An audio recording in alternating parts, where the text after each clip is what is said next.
What's up, YouTube? So, in this video, I'm going to be giving my game day report for the Miami Dolphins game, Week 15 against the Texans. Right off the bat, Teron Armstead is listed as doubtful.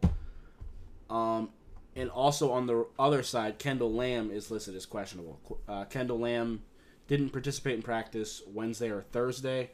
Had limited participation Friday. I kind of feel like he's probably going to play. Just based on the fact that we only elevated one offensive lineman. Because assuming Teron doesn't play, Patrick Paul would have to start at left tackle.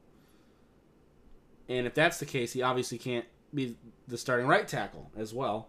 So Jackson Carman would probably have to start at right tackle if Kendall Lamb didn't go, which would leave only one backup tackle, Ryan Hayes, who we just elevated from the practice squad. So I'm assuming that means that Kendall Lamb will probably play. In a pinch, Isaiah Wynn could play tackle for us. He is a former tackle himself. You could put Isaiah Wynn at right guard and slide Liam out to tackle. Obviously, he's played every goddamn position for us. So we could do that in a pinch too, if we had to. But yeah. Receiver, we're obviously hurting. D. Eskridge is going to be out today. And obviously we let go of Odell Beckham, which I'm good with. He hasn't done shit for us. In fact, when we do throw it to him, he just drops the ball. But we elevated Grant DeBosi, who's questionable. And he sucks. When we had to go to him earlier in the year, he was running the wrong routes, which maybe by now on the practice squad, maybe he's learned the routes. Let's hope. But also, like, he was dropping a lot of balls. Like, every time we went to him, it was kind of a bad situation, which I was kind of hopeful for him because he's a different type of receiver. Like, he's more of a, bigger contested catch type of receiver, which we don't really have in our wide receiver room. But hopefully he doesn't have to play at all. And I do think it's telling that we elevated an injured Grant DeBosi over Eric Ezukanma, which I think is a little telling. And at this point, I would rather elevate Tariq Black from Texas just to give him a shot. We have him on our practice squad right now. He's 6'3", 213 pounds as well, so another bigger receiver. I would rather elevate him, just give him a shot. Grant DeBosi has proven he can't fucking play. That's just kind of how I feel about it. Maybe he proves me wrong. Maybe he goes out there and plays lights out football. I hope so. But not really what I expect to happen. Bradley Chubb and Cameron Good are still going to be out today, unfortunately. And Blake Ferguson, who's listed as questionable, I don't think he's going to play because we elevated a long snapper again. So I assume he's still going to be out with this non-football illness that is being claimed. So, yeah, that's pretty much it for the Dolphins side. As far as the Texans go, their starting left guard, Juice Scruggs, who's actually normally a center, but him and Jarrett Patterson, they're both center/guard. So, but anyway, Juice Scruggs is going to be out. Kendrick Green, I would expect to be their starting left guard today. So that is something we might be able to take advantage of. Christian Harris, they just elevated from injured reserve. He's listed as questionable. Had limited participation Wednesday and Thursday. Had full participation Friday. So I'd probably expect him to play at this point. Let's see. I'm comparing the Texans website with ESPN because sometimes ESPN has slightly more up-to-date stuff. Yeah, Nick Broker is still listed as questionable on both. Okay, that's one of their backup guards. And Jamal Hill is still just listed as questionable.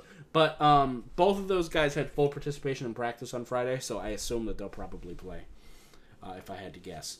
But also, reported as of yesterday, the Texans' backup or number 2 tight end, Cade Stover, is now listed as questionable with an illness.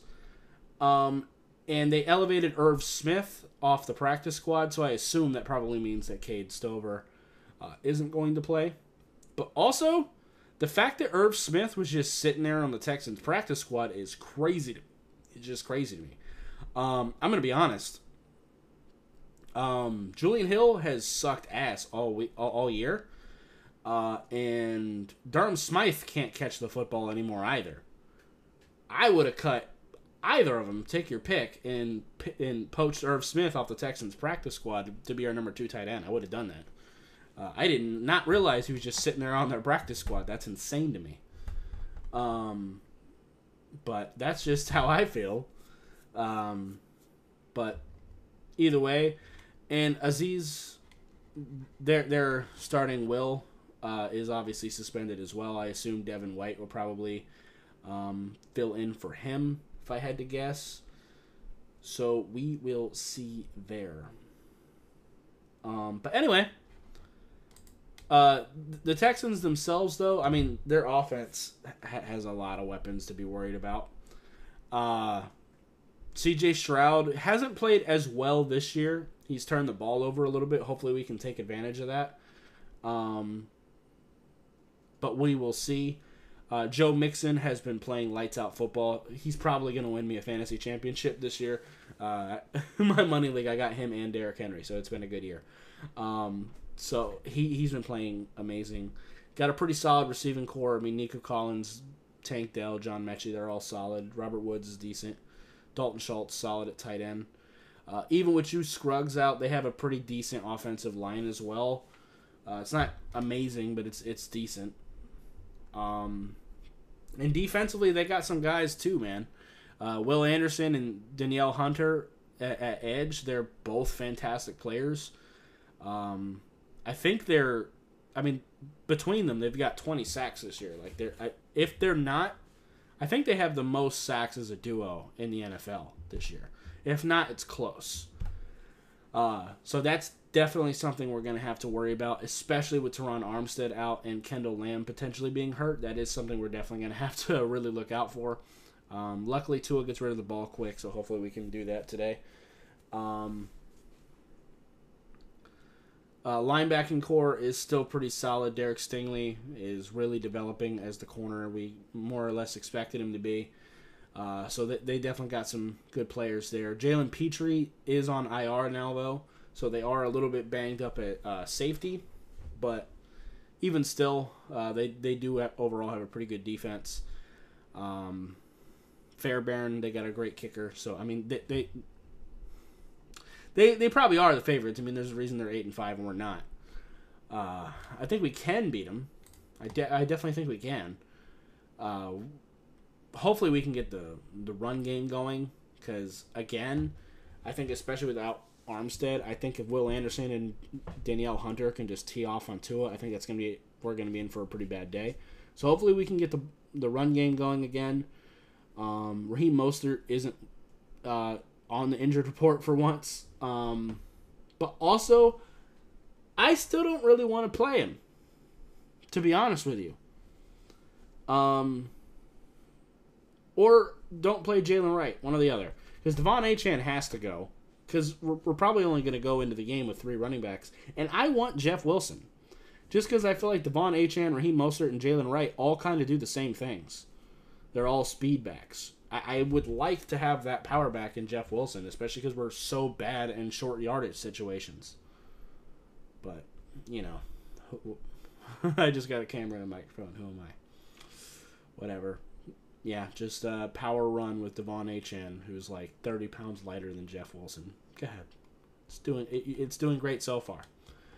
But anyway, that's just a little thing there. But like I said, hopefully we can get the run game going. Tyreek Hill and Jalen Waddle, they're getting them going pretty well. Malik's been having some pretty good games. Obviously, Jonnu Smith has been playing lights out. Alec Ingold, of course. And defensively, we're kind of all over the place. We'll give up some big plays here and there, but then we will also get some pretty clutch stops sometimes, so we'll see. I think this is a team we can beat, but it is going to be an uphill battle for sure. But anyway, That's going to be it for this video. If you liked it, appreciate hitting that like button. If you have any questions or comments in the comments down below, subscribe if you haven't already, and I'll see you next time. Bye, guys.